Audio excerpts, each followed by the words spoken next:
Hasta 1914, la actual calle de Madero, en plena revolución, era un simple callejón conocido como el Callejón de Zavala, que cerraba aquí en la que es la actual calle de Morelos, que en ese entonces se llamaba calle de Independencia. Y de aquí para hacia el barrio de la Estación simplemente había no más que huertas. Esta calle será la protagonista de una gran leyenda en nuestro estado, que es la leyenda de la Avenida de las Lágrimas. Una leyenda que surge con el llanto de los vecinos, de los damnificados que vieron demolidas sus propiedades. Esta va a ser la historia de una calle centenaria, una calle que marcó un parteaguas en la historia de la traza urbana de nuestra capital. Es la calle Francisco I. Madero, que llevó por nombre el de Francisco I. Madero, el presidente, desde 1915. Y esta es la historia.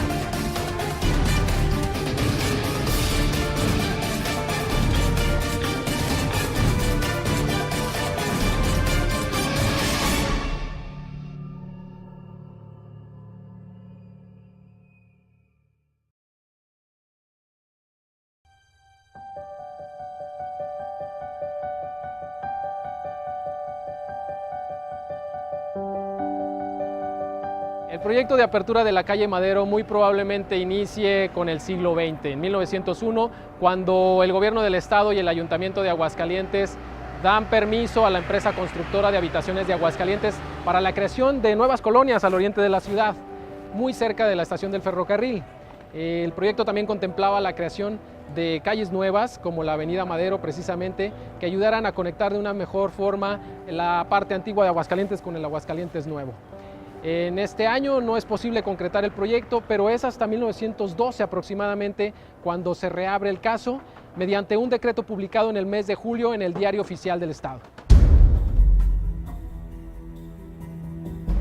El decreto publicado en el periódico El Republicano nos habla de la apertura de dos calles, la calle de la Constitución y la calle de Ocampo. En este documento se ordena que a la brevedad posible sean abiertas. La primera en su total extensión y la segunda desde las bodegas del ferrocarril hasta la calle de Cocío.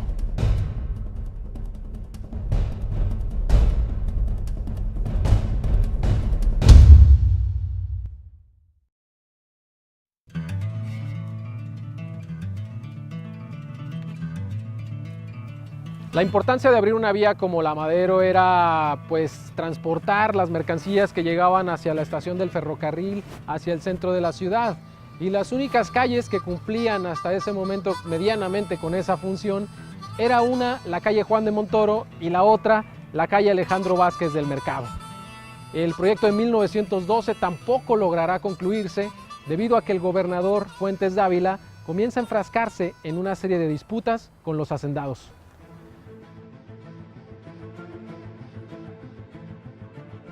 Estas disputas lo mantendrán ocupado hasta la caída del régimen maderista.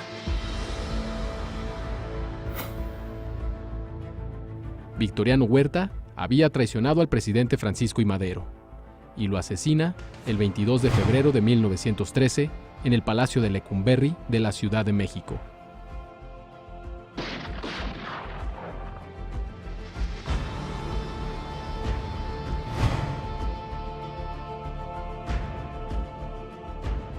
Fuentes Dávila abandona la gubernatura del estado, dejando varios proyectos en el papel.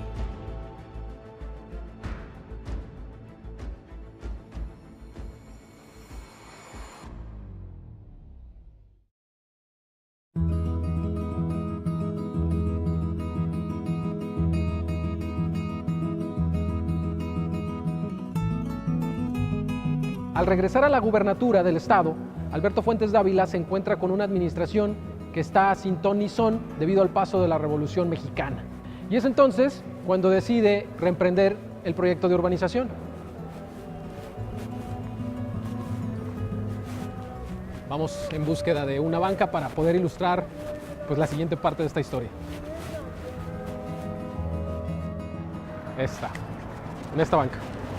Heliodoro Martínez cuenta que el gobernador quería contar con una calle que fuera lo bastante amplia y lo bastante recta para que él, sentado en una banca de la plaza principal, pudiera ver el paso de los trenes, de los ferrocarriles que pasaban por la estación.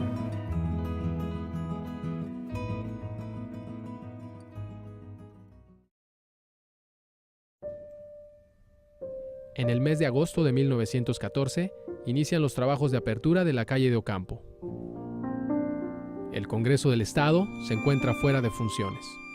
Para dar sustento legal a la apertura de la calle, el gobernador Alberto Fuentes Dávila se remite al decreto del 23 de julio de 1912, donde se acuerda la apertura de las calles de la Constitución y Ocampo.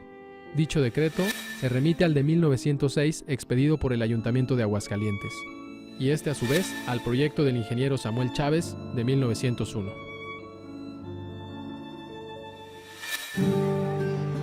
Y justo cuando el gobernador cree que está todo listo para la apertura de la avenida de Ocampo, aparece en esta historia un militar que se llamaba Martín Triana. Este personaje era un militar zacatecano que no le va a permitir abrir la avenida Ocampo. Martín Triana guardaba ciertas rencillas con el gobernador Alberto Fuentes Dávila porque este había permitido que el coronel David Berlanga desertara de las filas del ejército de Aguascalientes y formara parte de la Secretaría de Gobierno, la Secretaría General de Gobierno en el Distrito Federal, sin el consentimiento de Triana. Bueno, a partir de ahí se enfrascan en una serie de discusiones y una de ellas era precisamente la apertura de la calle Madero, que en ese entonces estaba proyectada como la calle de Ocampo. Se cuenta que un día Martín Triana reta al gobernador diciéndole que primero lo arrastrará de testículos por el suelo antes que abrir esa calle, a lo que el gobernador simplemente se sonríe. Se cuenta también que una noche antes de la demolición del Callejón de Zavala, el gobernador le ofrece hacer las paces al coronel y el coronel acepta y bueno, a cambio le ofrece una fiesta en un prostíbulo de buena pinta en donde le ofrecen las mejores mujeres y también le ofrecen las botellas de coñac que comienzan a correr a raudales. Mientras Martín Triana y sus hombres se encuentran ocupados en el prostíbulo, Dávila aprovecha para iniciar la demolición del Callejón de Zavala. De acuerdo con los testimonios de la época, los taladros y las piquetas comienzan a derribar los muros, comenzando por el Banco de Londres y México. Las casas de la acera sur y norte son partidas por la mitad, mientras que al fondo del callejón es demolido el Teatro Salón Vista Alegre, uno de los primeros cines en Aguascalientes.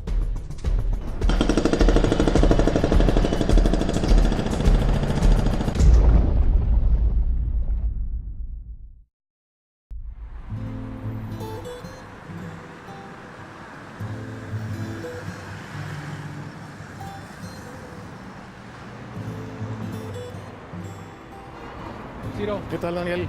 ¿Cómo estás? Muy bien, muchas gracias. Fíjate que esa madrugada fueron destruidas casi todas las fincas. Había fincas de los dos costados del callejón y esas fincas venían del tiempo de la colonia. Esto causó mucho dolor entre las familias que vivían por aquí. Algunos lloraron, se tuvieron que salir a fuerzas y lloraron y por eso le pusieron Avenida de las Lágrimas. Es un nombre que le puso la misma población, los mismos pobladores. Por ejemplo, una de las primeras fincas que fueron demolidas era la que ocupaba el Banco de Londres y México. Llegaba más o menos a esta esquina donde estamos parados. Que se encontraba aquí en esta esquina. Se encontraba en esta esquina y más o menos llegaba hasta aquí la finca. Hay que tener en cuenta que el callejón era más angosto. Más o menos hasta aquí llegaba. Mira, exactamente enfrente donde estaba el edificio del banco, estaba la taberna del Fausto. Estaba más o menos en esta esquina. Es una taberna que venía desde fines del siglo XIX, más o menos. Era de Inocencio Pérez. Y a un costado estaba el Hotel de la Plaza. Que iniciaba más o menos en donde ahorita está esta tienda departamental. Sí, era una taberna pequeña, un local pequeño. Más o menos hasta donde está ahorita la finca esta. Iniciaba el Hotel de la Plaza. Después seguía el Hotel de la Plaza, que también fue anteriormente el Hotel Lafayette. Fincas todas antiguas, ¿no? Que venían del tiempo de la colonia. Que ya posteriormente Refugio Reyes edificaría lo que es ahora el Hotel Francia. Claro, con la apertura de la calle Madero, don Refugio Reyes tuvo mucho que ver aquí en las dos construcciones. En lo que es actualmente el Francia, fue después el Francia, y en lo que es la finca de enfrente, donde estuvo la Mercantil La Popular.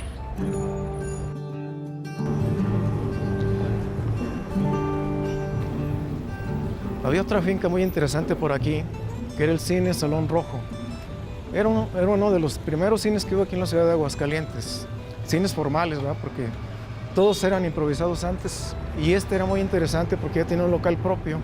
Claro, no funcionaba siempre como cines, ¿no? Eran cines que pues, de vez en cuando daban funciones. Cada semana, por ejemplo, los fines de semana daban funciones. Se ubicaba más o menos. Y más por o aquí, menos donde estamos parados estaba el local del Cine Salón Rojo. que fue uno de los primeros cines. Exactamente, fue uno de los primeros cines que hubo aquí en la ciudad de Aguascalientes. Otro de los edificios que fueron destruidos en esa madrugada del 14 era el que ocupaba el Salón Vista Alegre. Este era un cine que era de propiedad de don Federico Bobby. Era un empresario del cine, que siempre se dedicó al cine. Él venía aquí a Aguascalientes, venía de San Luis Potosí. Hizo varios intentos por instalar varias salas de cine. Y la que más le pegó fue la que instaló aquí, que le llamó Salón Vista Alegre. Ocupaba un local que cerraba el callejón de Zavala. Aquí es donde cerraba. Más o menos donde estamos parados es donde cerraba el callejón y en esta parte es donde estaba instalado el Salón Vista Alegre. En ese local pues era cine, era también salón de patinar y eran locales improvisados a pesar de todo, ¿no? Pero ya más en forma, ya empezaron a tomar forma los cines. Ya eran sillas, no eran exactamente butacas. Tenía esta galería. Era como una especie de corralón Sí. ahí adaptado para hacer cine, ¿no? Claro, en ese tiempo todos eran corralones, eran bodegas que fueron adaptando como cines. Más o menos donde estamos aquí parados, llegaba el local del Cine Vista Alegre. Todos los demás eran huertas. Huertas, yo me imagino que casi hasta la estación. Una de esas huertas que venimos hablando, que llegaban desde el Cine Vista Alegre hasta la estación, era la que ocupaban los depósitos de tranvías. Aquí donde estamos caminando parados, era huerta, se llamaba la Huerta del Olivo. Y los tranvías entraban por la calle Zaragoza, que también tenía nombre de calle del Olivo antiguamente. Eso dio origen a que el edificio que estaba aquí a nuestras espaldas, el primero, se llamara Edificio Olivo, que se ocupa actualmente la Comisión de Luz. Durante los siguientes meses, los dueños de las fincas y terrenos demolidos se presentan ante el ayuntamiento para solicitar la indemnización. Para el 30 de octubre, el Cabildo turna el caso al gobierno del estado. Fuentes Dávila autoriza las indemnizaciones, da instrucciones de comenzar por los más pobres y rechazar las quejas de los enemigos de la revolución.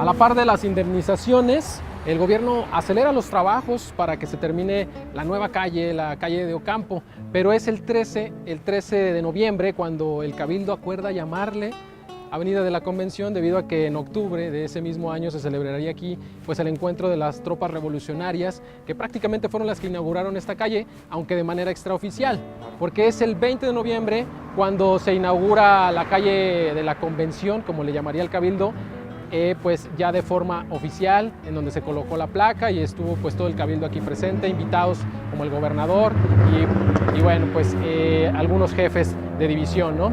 Es muy importante señalar, don Ciro, que para esas fechas la calle Madero todavía pues era una calle de terracería prácticamente, ¿no? Sí, tuvieron que pasar varios meses y yo creo que hasta años para que la calle empezara a tomar forma. Durante varios meses, como te digo, era un montón de escombros, que la gente, sobre todo los chavos, venían aquí para arreglar sus diferencias. Y aquí se agarraban a golpes los chavillos. Por eso también le llamaron Calle de las Trompadas.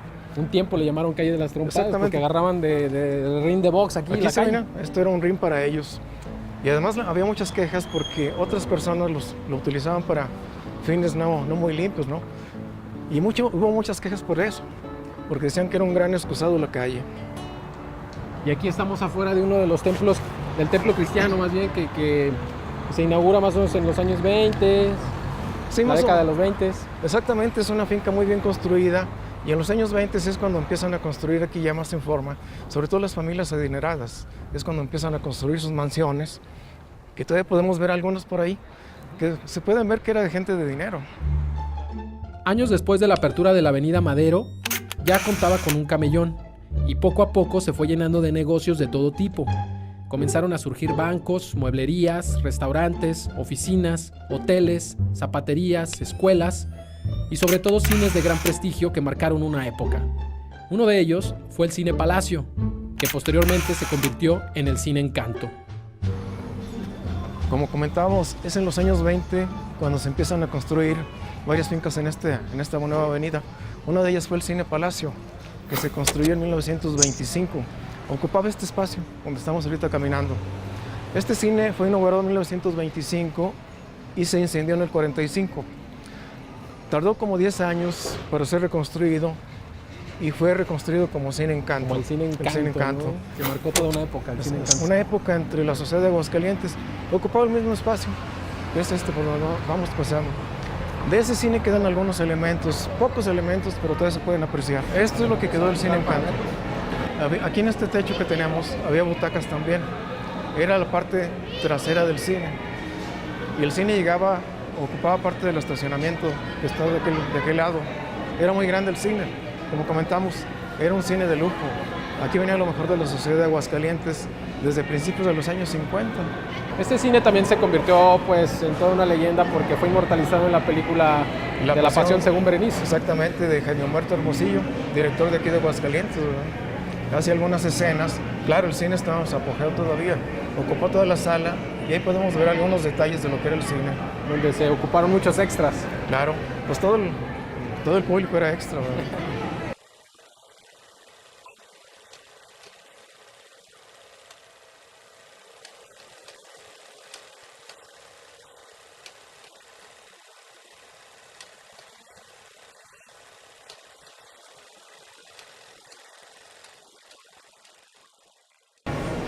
Mira, aquí tenemos una fotografía que representa el momento en que se está quemando el cine, 1945. Esta foto pues se puede ver algunos detalles de la fachada y lo que parece ser un incendio. Ahí está ya como Cine Encanto. Ahí se alcanza a ver al centro de la foto. Exactamente a un lado aquí del Cine Encanto estaba el Centro Social Morelos.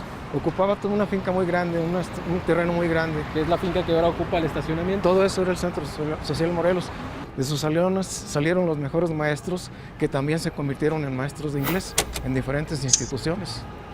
Y que sin duda, bueno, pues eran excelentes maestros, ¿no? O sea, se recuerdan mucho. Muy recordados todavía. Hay mucha gente que estudió con ellos que todavía los recuerda con mucho gusto. ¿Ah, sí? Le preguntamos a un maestro de inglés de los actuales y seguramente va a decir, yo estudié en el Morelos.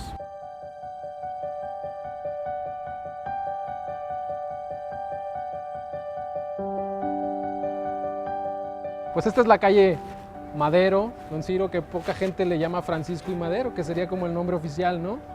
Y bueno, una calle centenaria, una calle pues muy legendaria, sobre todo en la época de los 50, ¿no? Era la calle de los chavos, que se venían aquí los domingos a los cines y pues era como un centro muy importante de reunión social. Esa es la trascendencia que tiene la calle Madero, ¿no? Claro, aquí se dieron todo tipo de manifestaciones, desde desfiles de 1 de mayo, 16 de septiembre, 20 de noviembre. O manifestaciones improvisadas. De protesta. De protesta. Aquí se protesta. La gente de aquí es la que tiene que padecer todo eso, ¿no? Pero esta calle, por ser muy céntrica, que llega directamente a la plaza, pues se dieron todo tipo de manifestaciones. Además, pero a pesar de eso, la gente aprecia mucho la calle Madero todavía. Además era la zona rosa en los 70s, ¿no? Los 70s, la chaviza, los preparatorianos que estudiaron aquí, en aquel tiempo la prepa, que era el máximo grado de estudios, se venían aquí a caminar, a maderear, como le decían. A la madereada. De aquí salió el término maderear, de esos paseos que hacían los domingos, sábados, fines de semana, y era el maderear. Venir a maderear. Pues es la trascendencia que tiene esta calle, don Ciro.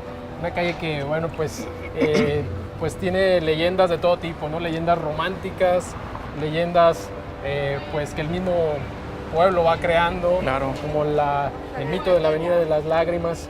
Y era muy importante comentar pues todos estos detalles de esta calle maravillosa el día de hoy, ¿no? En claro, este programa, don Ciro. Una calle llena de historia, ¿eh? Desde que nace hasta la actualidad lleno de historia.